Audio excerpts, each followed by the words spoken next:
Hello everyone, for today's video, tuturuan ko po kayo kung paano mag-turn off ng activity sa ating mga Facebook. Alam mo ba na nagkakaroon ng record si Facebook at naipapadala sa kanya tuwing nagbubukas tayo ng website, application, tulad ng Shopee, mga social media at iba pa. Gusto mong malaman, panoorin po ang ating video ngayon.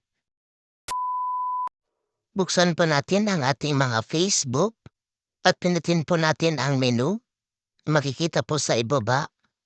At kapag nandito na po tayo sa menu, pindutin lamang po ang search icon.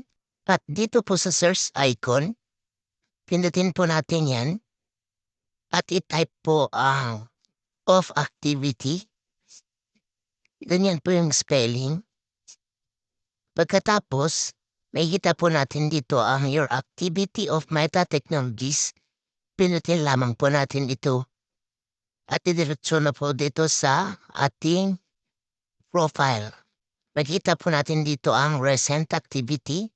So, andyan po yung iba't ibang applications na na-open po natin sa ating mga Facebook. Yung mga nakalink po sa ating mga Facebook.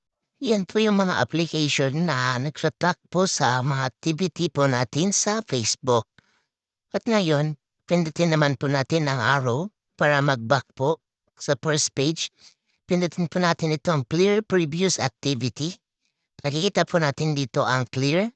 Pindutin lamang po natin yan.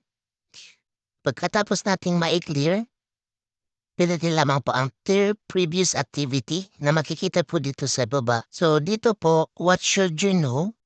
Basahin po natin at intindihin mabuti. So ang sabi po dito, your activities will be disconnected from your accounts. This doesn't currently include Quest activity.